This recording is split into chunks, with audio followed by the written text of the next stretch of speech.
Do you want to retire early and are trying to determine how to potentially gain access to your retirement funds without penalty? Hi, I'm Jared. And I'm Matt with Carlin Financial Group. For the best retirement information and to help make sure you don't outlive your money, subscribe to our channel and ring the bell to be notified when we post new videos. Earlier this year, we posted a couple of videos about potential ways to access your retirement funds without penalty before the age of 59 and a half, outside of the standard penalty-free withdrawal provisions, which you can learn more about in another of our videos. We did that by discussing IRS Rule 72T and the Rule of 55. We've had some questions from those videos and wanted to take the time to clarify a bit more about these rules for you. Now let's begin by taking another look at the Rule of 55. As a reminder, this rule only applies to qualified retirement plans like 401ks, 403bs, and defined benefit pension plans. It does not apply to individual retirement accounts, or IRAs as they're more commonly known, or IRA company plans like a simple or a SEP IRA. To take advantage of this rule, you must be age 55 or older in the year that you separate from service. It is your age in the year of separation from service that matters, not the age at the time of the distribution. So, if, for example, you separated service at 53, but waited to take a distribution until 55, thinking you would then be eligible to make use of the rule, unfortunately, you would be wrong, as the rule would not apply. Many people have more than one employer plan, and one of the questions we were asked is, can the Rule of 55 apply to a previous employer's 401k? That answer is a hard no. This rule applies only to the employer plan you are in when separating from service at 55 or older. However, there could be a workaround to access that money that we'll discuss in just a second. Another question we got was about including funds from a previous employer's 401k after a company was bought out and the old plan merged into the new employer plan. In this instance, you would have access to the full amount of those funds, since they would all then be part of your current plan. In fact, if you plan ahead, you can roll over funds from any source allowed by your most recent employer's plan and then have access to all of those funds. This means you could be eligible to move 401ks from old jobs into the new plan before retiring or separating from service. And since there's no tracing of funds in the 401k, any rollovers into the plan are treated as funds of the current plan for the purposes of the age 55 separation exception.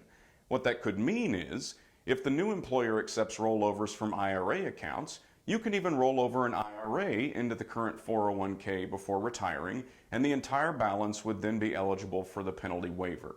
You would need to check with your current plan administrator to determine if these type of rollovers are permissible under their plan. If you do plan to utilize this strategy, it is imperative that you remember that you must continue to maintain the plan with your last employer to take advantage of the rule. The minute you roll that last employer plan over to an IRA account, well, the rule no longer applies. While an IRA rollover may make sense in many situations, doing so with these funds will cause you to lose the age 55 exception. Now, since these plans are administered through your employer, as we've mentioned, they may have different rules of their own that could complicate things. So it's important to check with your current employer for a clear understanding of their rules regarding the plan. For example, some employers may allow withdrawals at your discretion, and others may require you to take a lump sum and close the account. If you must take a lump sum payout, you may receive more money than you really want or need. It could also create a hefty tax burden by potentially putting you in a much higher bracket in the year you receive those funds, which could negate the benefit of avoiding that 10% early withdrawal penalty altogether. So you'll likely want to be sure that your employer offers flexible distributions. You will not be required to take a lump sum payment. Employer plans have a lot of flexibility when it comes to what provisions they offer. And just because the law allows some options, that does not necessarily mean that a plan will. However, some parts of the tax code are not optional. A plan cannot make the age 55 exception off limits if you are eligible. And while the IRS rules provide for flexibility in amount and timing of withdrawals, making this a potentially good option for some, be sure your particular plan rules will not complicate the matter and perhaps negate your intended tax savings. While the Rule of 55 does not apply to IRAs, let's now take a look at Rule 72T, which could apply to both the qualified plans we just discussed and IRA accounts. This rule could allow you to withdraw funds from your retirement account at any age without paying the 10% penalty.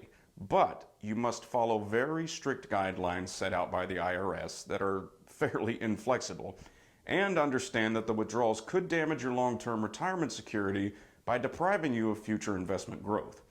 This rule is also known as the substantially equal periodic payments rule because it requires just that, basically equal payments over a set period of time. When you first elect to use this strategy, your account balance and life expectancy, which is typically determined by using one of 3 IRS-approved methods, will be used to find out what your, at least, annual withdrawals must be. Remember that, as with any qualified account withdrawal, any money that you've not yet paid taxes on will be taxed. The distributions you take utilizing this rule must run the longer of 5 years or the attainment of age 59 and a half. Although you can access qualified employer plans in this way, I don't typically recommend it. For one thing, you cannot withdraw funds from a retirement account managed by an employer you are still working for. In addition, if you use this method with an older qualified plan and there was a merger with another company or changes are made to the plan itself, those changes could upset the 72T distribution requirement. If the 72T payment schedule is modified outside of certain specific exceptions, an individual no longer qualifies for the exemption from the 10% penalty, and the penalty is reinstated retroactively to all distributions taken prior to 59 and a half, and that can be an expensive mistake. Now, one difference between the Rule 72T and the Rule of 55 is that while the Rule of 55 applies only to your last employer's plan, you may have several different retirement accounts and choose to use them all in the 72T calculation or only the account or accounts you need to use to meet your needs while allowing the others to continue to grow tax deferred. Taking funds out of a retirement plan before age 59 and a half is a big step, and the rules must be followed to make sure you are avoiding any unnecessary or any unwanted taxation or penalties. And again, it is important to remember that doing so will result in no longer having those funds working for you for future needs. If you're considering an early retirement or need to access retirement funds before 59 and a half and would like help determining which of these plans, if any, might work best for you, you can find out more about working with us and how to apply to become a client using the link in the description.